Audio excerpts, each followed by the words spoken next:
A.J. 크로닌의 아주 유명한 소설이죠. 천국의 열쇠. 여기에 나오는 프랜시스 치섬 신보라는 인물이 있어요. 오늘 이 시간에는요, 이 사람이 젊었을 때 대체 어떤 삶을 살았길래 반항적인 사제가 되었는지 그 뿌리를 한번 따라가 보려고 합니다. 자, 보세요. 무신론자라고 모두 지옥에 가는 건 아닙니다. 저는 지옥에 가지 않은 무신론자를 한 명 알고 있거든요. 아니, 이게 한 늙은 신부님한테 제기된 고발 내용이에요. 세상에, 어떤 사제가 신자들 앞에서 이런 말을 할 수 있을까요? 이 한 문장만 딱 들어봐도, 와, 앞으로 엄청난 갈등이 있겠구나 싶지 않으세요? 네, 바로 이분이 그 문제의 발언을 한 프랜시스 치섬 신부입니다. 주변에서는 좀 괴짜로 알려지긴 했지만 사실은 굉장히 겸손한 분이에요. 그리고 그 반대편에 누가 있냐? 바로 교회의 정통을 아주 중요하게 생각하는 엄격한 고위 성직자들이죠. 이 사람을 조사하러 온 거예요. 그러니까 이 둘의 충돌, 이게 바로 이 이야기의 가장 중요한 핵심입니다. 자, 시간은 1938년으로 거슬러 올라갑니다. 어느 날 이제 나이가 지긋한 취시엄 신부에게 한 사람이 찾아와요. 바로 주교의 비서인 슬리스 몬시뇰이란 사람이죠. 근데 이 방문이 보통 방문이 아니었어요. 이 방문 하나로 취시엄 신부가 평생을 바쳐온 사제로서의 삶 전체가 말 그대로 심판대에 오르게 됩니다. 슬리스 몬시뇰이 와서 줄줄 읽어내려가는 그 고발 내용들이 와, 정말 하나하나가 치명적이에요. 교구 재정을 엉망으로 관리했다. 이상한 동양적인 행동들을 한다. 이런 것도 문제지만 가장 위험한 혐의가 뭐였냐면요. 바로 이단적인 설교를 했다는 겁니다. 이건 그의 사제 인생 전부를 그냥 부정해버리는 거나 마찬가지였죠. 아니, 대체 이 사람은 어떤 사람이길래, 어떻게 살았길래 교회의 근간을 뒤흔드는 이런 인물이 된 걸까요? 궁금하시죠? 그 답을 찾으려면요. 시간을 아주 멀리, 무려 60년 전으로 돌려서 그의 어린 시절부터 들여다봐야 합니다. 자, 같이 한번 가보시죠. 프랜시스 치섬의 어린 시절은요, 사실 행복으로 가득했어요. 아주 목가적이었죠. 그리고 바로 이때, 훗날 그의 신념을 이루는 아주 중요한 씨앗들이 뿌려집니다. 하지만 안타깝게도 이 평화는 그리 오래가지 못했어요. 그의 집안 환경이 당시로서는 정말 보기 드문 케이스였어요. 왜냐면 아버지는 독실한 카톨릭 신자, 어머니는 또 독실한 개신교 신자였거든요. 그런데도 두 분은 서로의 신앙을 깊이 존중하면서 사랑으로 함께 살았어요. 이게 뭘 의미하냐면요. 치숑은 아주 어릴 때부터 자연스럽게 배운 거예요. 아, 진짜 믿음과 사랑은 종교라는 벽을 넘어서도 함께 할 수 있구나. 이 깨달음이 그의 평생을 이끌어가는 아주 중요한 가치관이 됩니다. 하지만 집안의 평화와는 다르게 집 밖의 세상은 전혀 딴판이었습니다. 어머니가 아버지에게 이렇게 애원할 정도였으니까요.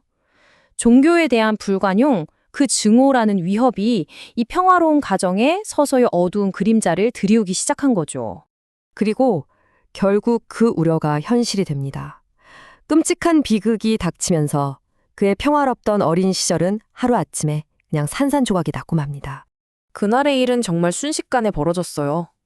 아버지는 아내의 경고에도 불구하고 에탈이라는 곳으로 떠났습니다. 그리고 거기서 반가톨릭 폭도들에게 끔찍한 폭행을 당해요.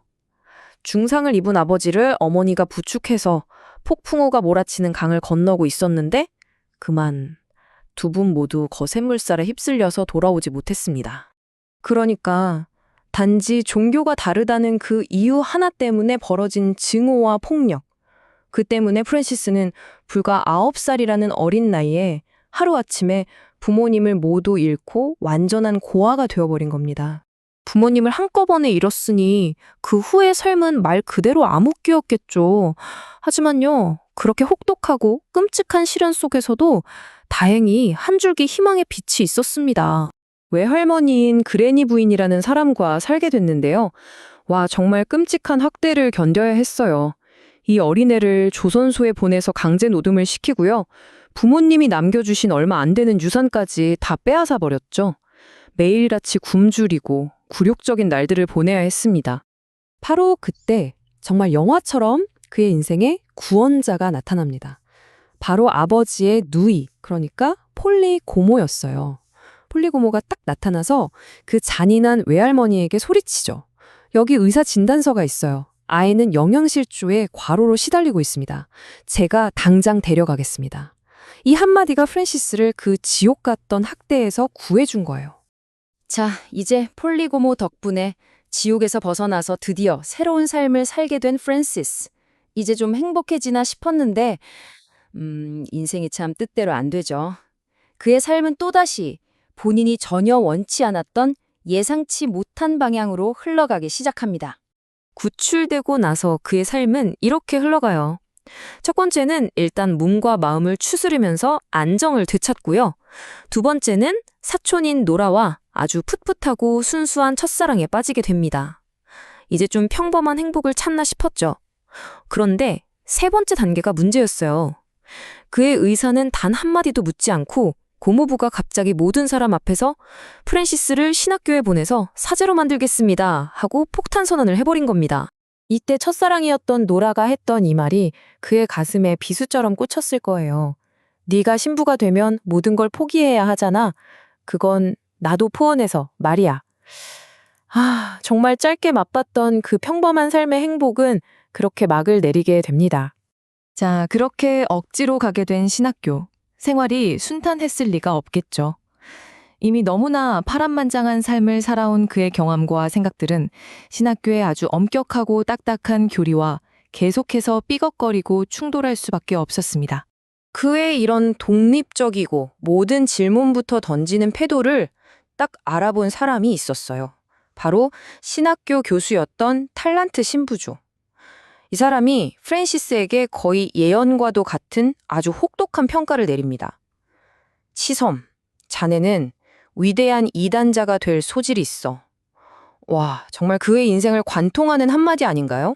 생각해보세요. 진짜 사랑이 뭔지, 모든 걸 잃는 상실감이 뭔지, 그리고 종교라는 이름으로 행해지는 끔찍한 불관용이 뭔지를 몸으로 겪은 사람이잖아요. 그런 그에게 책에 쓰인 교리를 아무런 질문도 없이 그냥 받아들여라? 그건 불가능한 일이었을 겁니다. 결국 그의 과거가 그를 규칙에 그냥 순응할 수 없는 사람으로 만들어버린 거죠. 그리고 결국 신학교에서 문제아 취급을 받던 그 학생은 수십 년의 세월이 흘러 조사를 받는 문제 신부가 되었습니다. 자, 이렇게 이야기는 다시 우리가 처음 시작했던 바로 그 지점으로 돌아왔네요. 끔찍한 비극이라는 불과 또 따뜻한 친절함이라는 물. 이 두 가지를 모두 겪으며 단련된 사람이 과연 교리라고 하는 아주 엄격하고 네모난 틀 안에 온전히 들어맞을 수가 있을까요? 개인의 살아있는 경험과 거대한 제도적 신앙 사이의 갈등. 어쩌면 이것이 바로 프랜시스 치시점 신부의 삶이 오늘날 우리에게 던지는 가장 근본적인 질문이 아닐까 싶습니다.